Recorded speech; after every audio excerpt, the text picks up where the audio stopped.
Inasmuch as anything is small in the American state of Michigan, Rogers Sawmill is a small business.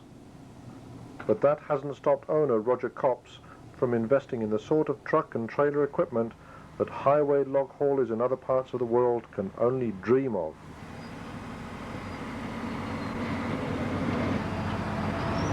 Michigan is certainly special, from the viewpoint of truck operators, that is. Nestled between Lakes Huron and Michigan, two of the 5 Great Lakes separating Canada from the United States, the numerous highways are host to the biggest and most impressive of all the undoubtedly big and impressive trucks in the USA. Until the 1960s, Michigan's trucks needed no less than 13 axles in order to qualify for the maximum permitted weights. Today, 11 axles allow gross weights of 164,000 pounds, or 74 metric tons, and for companies engaged in the business of bulk hauling, this is good news. Most of the timber harvested and hauled in Michigan is softwood, used in the manufacture of paper products. But Rogers' 6-axle Western Star and 5-axle drawbar trailer is used to haul hardwoods such as oak and maple, and for this reason a heavier crane than is normally seen is fitted at the rear of the truck's unusually long body. The sawmill is located in Muskegon, a busy town on the eastern shores of Lake Michigan, and it is sometimes necessary to travel long distances in order to locate the right type and quality of timber.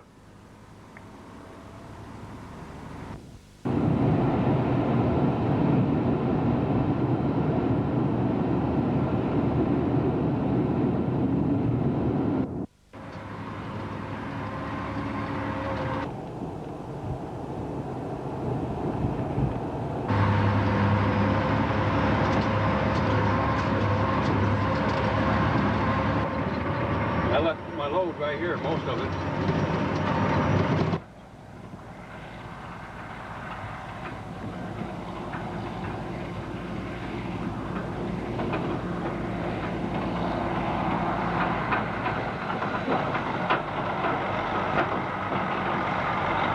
Rather surprisingly, driver Joe Carpenter admits to spending a lot of time in fields as opposed to forests. The explanation for this is simple. Farmers in the area sometimes clear areas of woodland in order to erect new barns or outbuildings, and often fell valuable timber in the process. A phone call to Roger ensures the arrival of the mighty Western Star and truck-mounted crane. It's then just a question of loading, cinching down, and driving back to the mill. Or is the road haulage business ever that simple?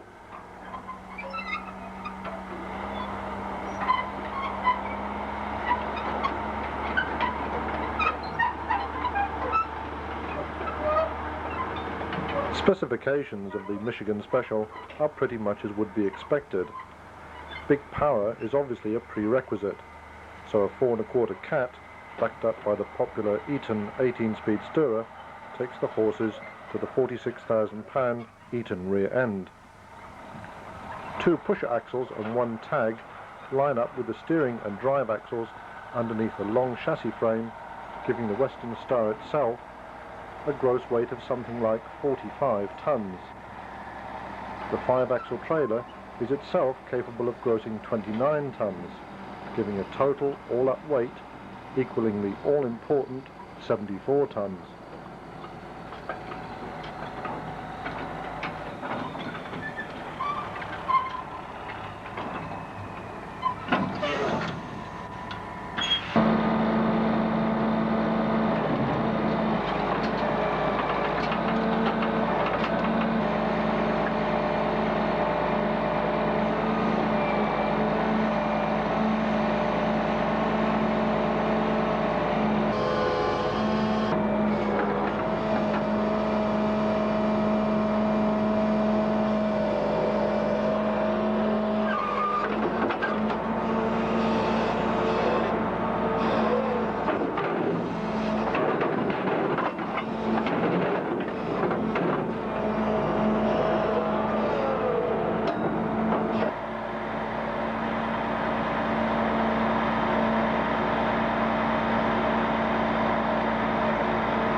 although the combination is capable of legally grossing at the top weight, the big Western Star rig is actually licensed to operate at a slightly lower limit, resulting in a big road fund tax concession for the company.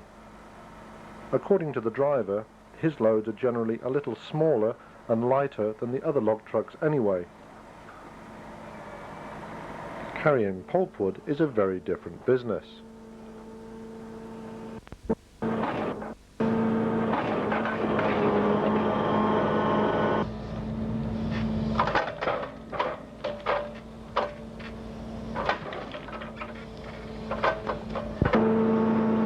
Many different types of heavy-duty trucks are used in the logging industry in Michigan.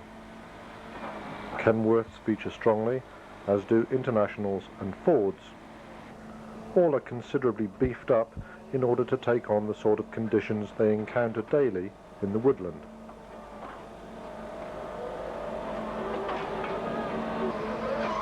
The truck and trailer is probably the most popular configuration, although other types of 11-axle outfits, including Arctics and A-trains, are used.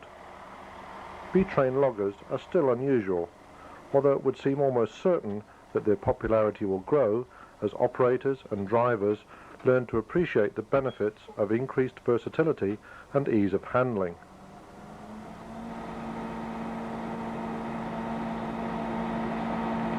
Capital cost is another consideration.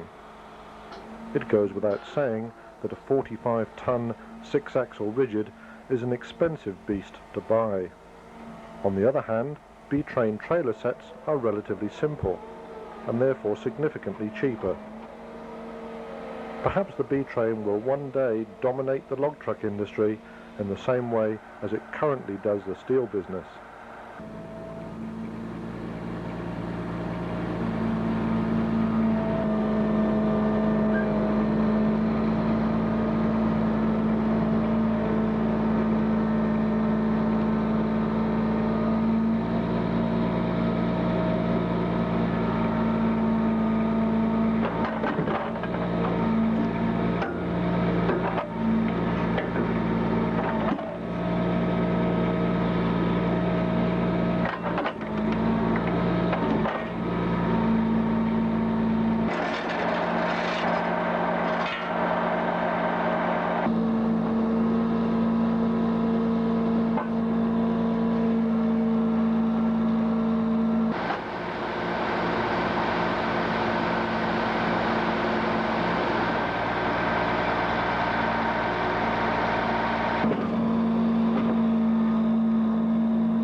They figure the log is right around 15 pounds to the foot.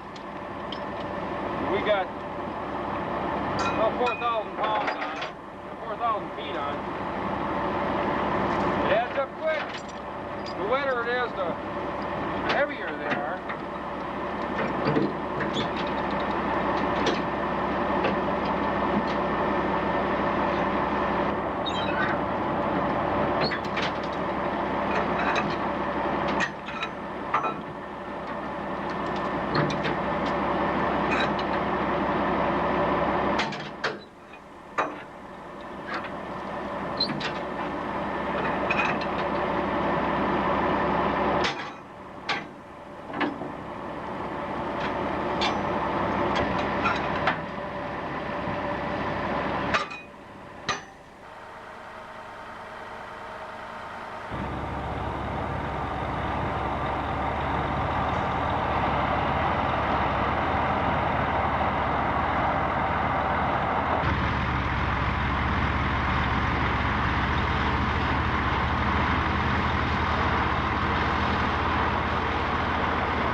But despite the advantages of big power, lots of gears, and loads grossing out at a mere 65 tons or so, the combination still finds itself in trouble at times.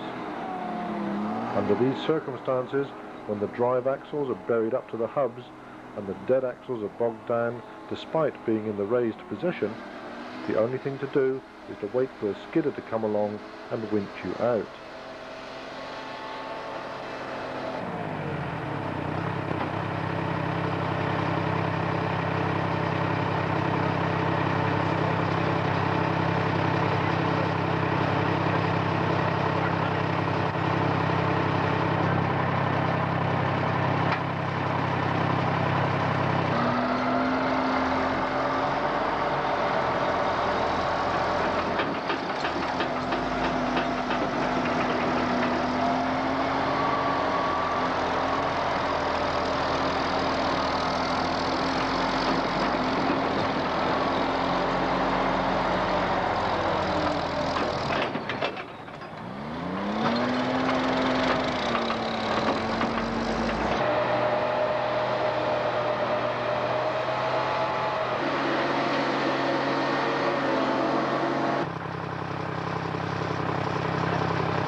It's a humiliating, tedious and time-consuming business, but one only too familiar to Joe Carpenter.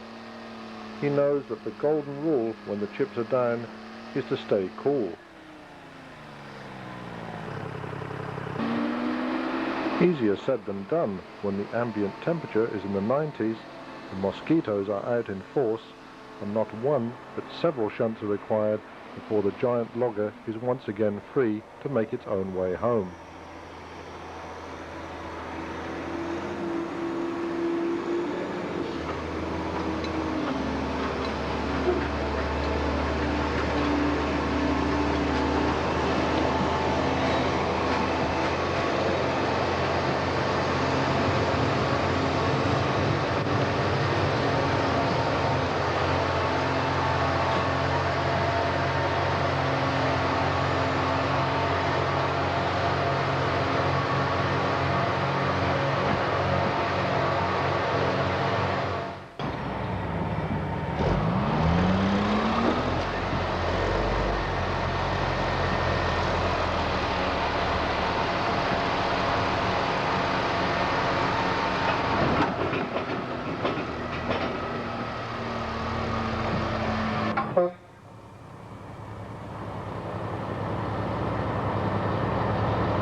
home is exactly where the Western Star often ends up.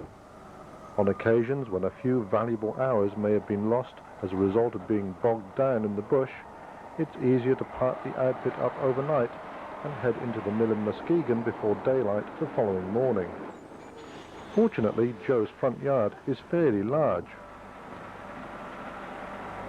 Large enough to accommodate a Michigan full-size logger, and even in the USA, that's pretty darn big. It's a chance to practice his reversing too, and after that, a cold beer and a shower make a perfect end to the day.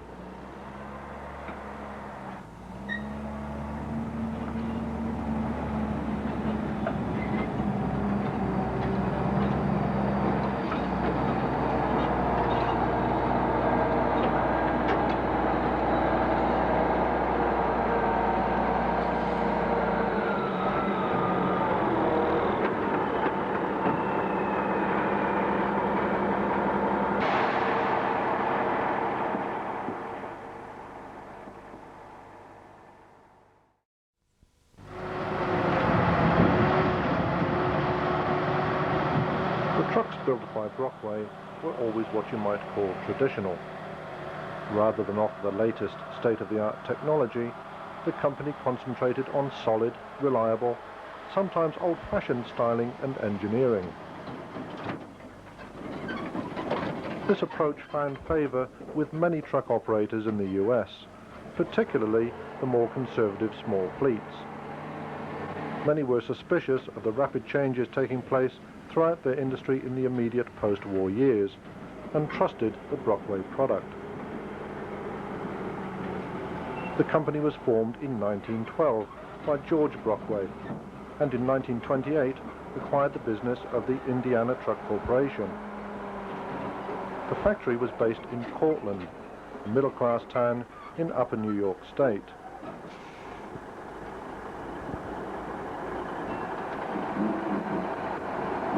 In 1956, Brockway became a wholly owned but nevertheless completely separate division of Mack Trucks. The 400 series cabover, utilizing the Mack F model cab, was first seen in 1963, but it was not until 1970 that the distinctive Brockway timber-framed 300 series conventional cabs were replaced by the Mack R model unit. Regrettably, the company's reluctance to modernize resulted in the closure of the Brockway factory doors in 1977.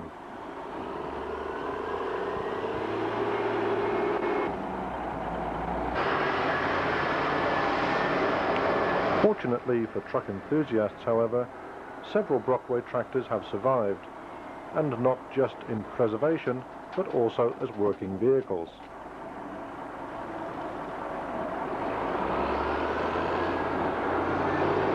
One such example is a beautiful 361 operated by the Farmer family of Romulus near Detroit. The farmers are great believers in the merits of older equipment such as Brockway, and fortunately several are to be found hauling aggregate doubles in the Detroit area. The Brockway emblem or hood ornament was a husky dog, this being introduced in 1958 to operate alongside the already world-famous Mack Bulldog. Brockway models utilizing the company's Husky drive transmission were treated to 2 Huskies on the hood. Operating daily at 70 tons gross weight, the Farmer family 361 conventional Brockway is a tribute to the strength and reliability of a truck now seldom seen on the highways of America.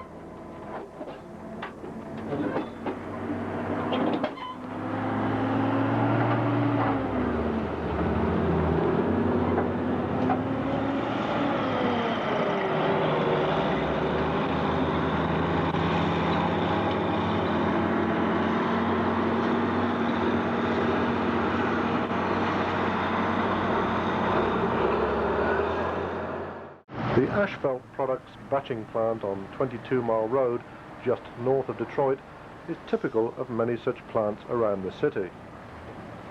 In the simplest terms, aggregate, sand, and liquid bitumen are delivered to the site, and after processing, finished hot asphalt is ready to be trucked away.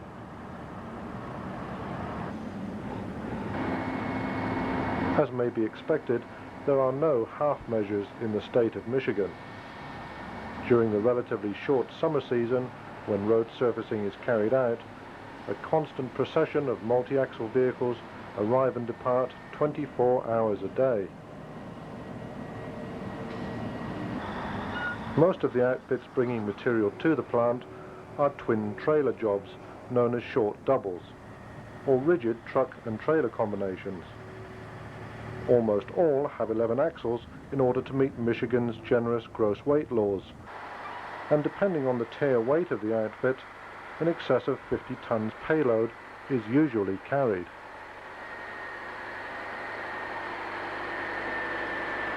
The method of unloading a short double is to first dump the load off the second trailer. In Michigan, these are not semi-trailers with dolly converters, but full trailers with a ball race turntable at the front end. This setup ensures added stability when unloading and simplifies the unhooking procedure.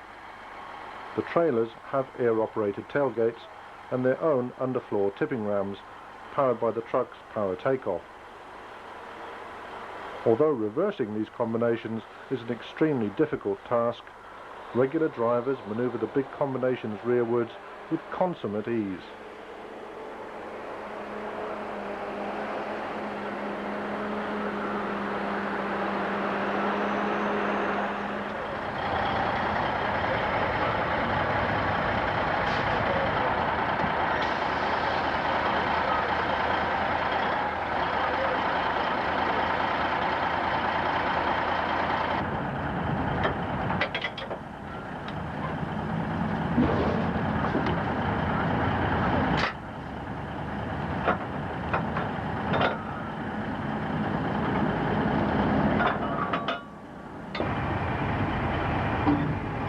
Having unloaded the second trailer, the driver backs the combination into a specially designated area and then uncouples it. The now fairly conventional articulated combination then dumps its load, again using onboard hydraulics.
Having completed the unloading, the tractor and empty lead trailer are then reversed up to the second trailer. Hydraulic hoses and air lines are reconnected, the giant pin and safety chains are put into place, and the outfit is then ready for the next run.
Many different types of tractor unit are used as prime movers at the front end of the Michigan trains.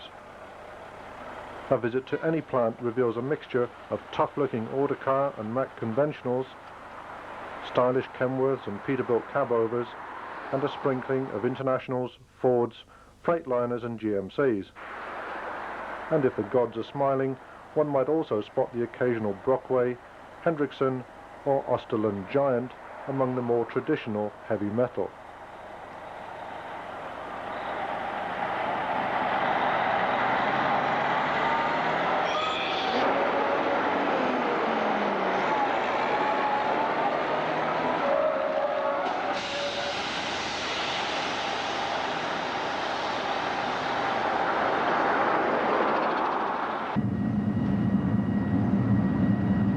Perhaps even more impressive than the outfits bringing raw materials into the plant are the truly magnificent 8-axle bolt semi-trailers used by Cadillac Asphalt to take the finished product away. Capable of hauling more than 50 tons of hot asphalt in their V-shaped hopper-style bodies, these imposing centipedes are the true leviathans of the tarmac laying business.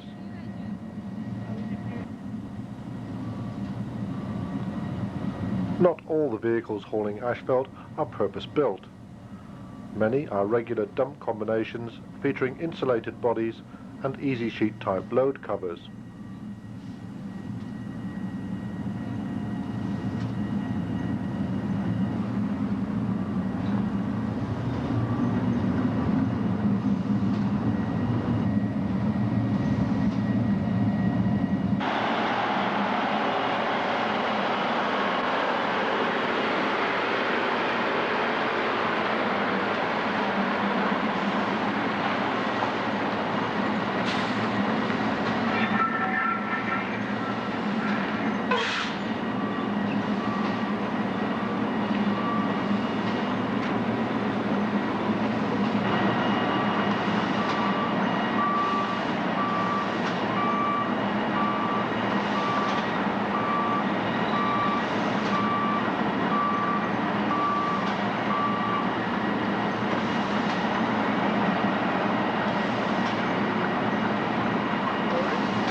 Occasionally, long-haul tractor units, complete with walk-in sleepers, can be seen on the front end of an asphalt trailer. The explanation is simply that when long-distance work is scarce, local work is considered preferable to no work at all. Hardly horses for courses, but what the heck.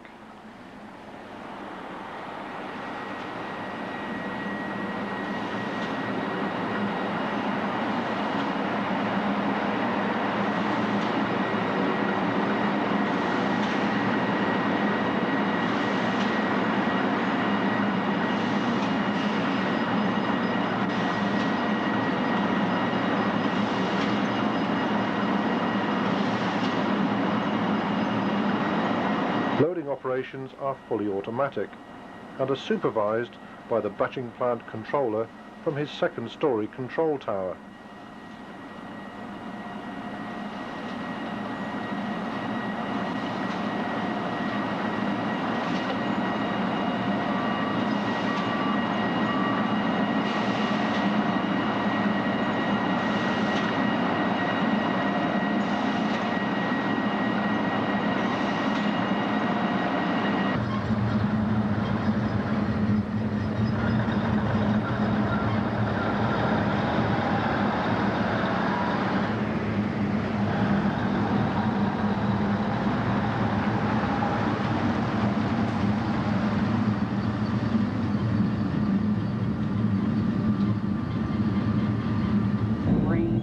Each vehicle is assured of precisely the right payload, since the controller is aware of the tear and gross weights of each combination, and trucks are check-weighed as they are loaded.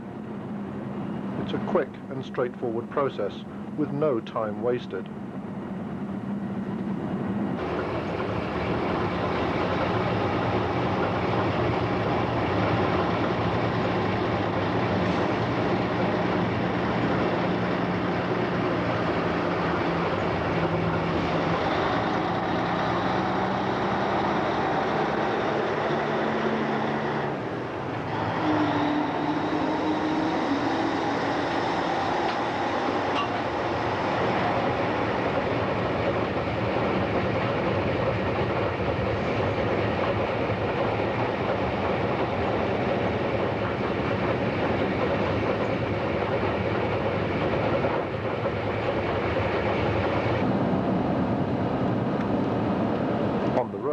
The massive 8-axle semi-trailers may have all the style and grace of a pig on roller skates, but in terms of moving product, they are simply unbeatable.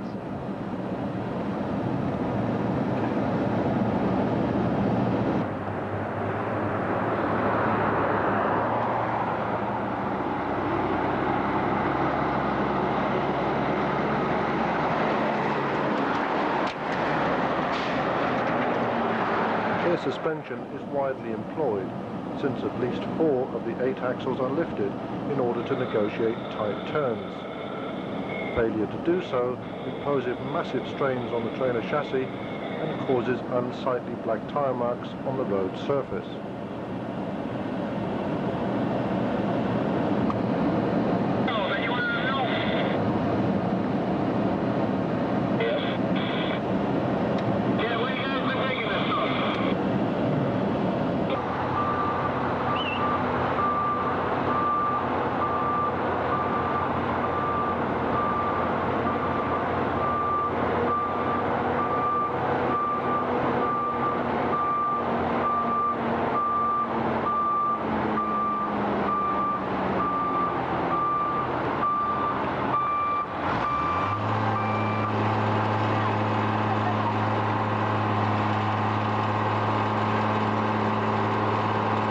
In terms of unloading, the Cadillac Asphalt haulers are pretty impressive too. Hook one to a road layer driven by the right operator, and in under 5 minutes, the entire 50-ton load is transferred from trailer to road surface via a conveyor belt in the trailer floor. It's productivity on a giant scale, but then again, in Michigan, that's what's expected.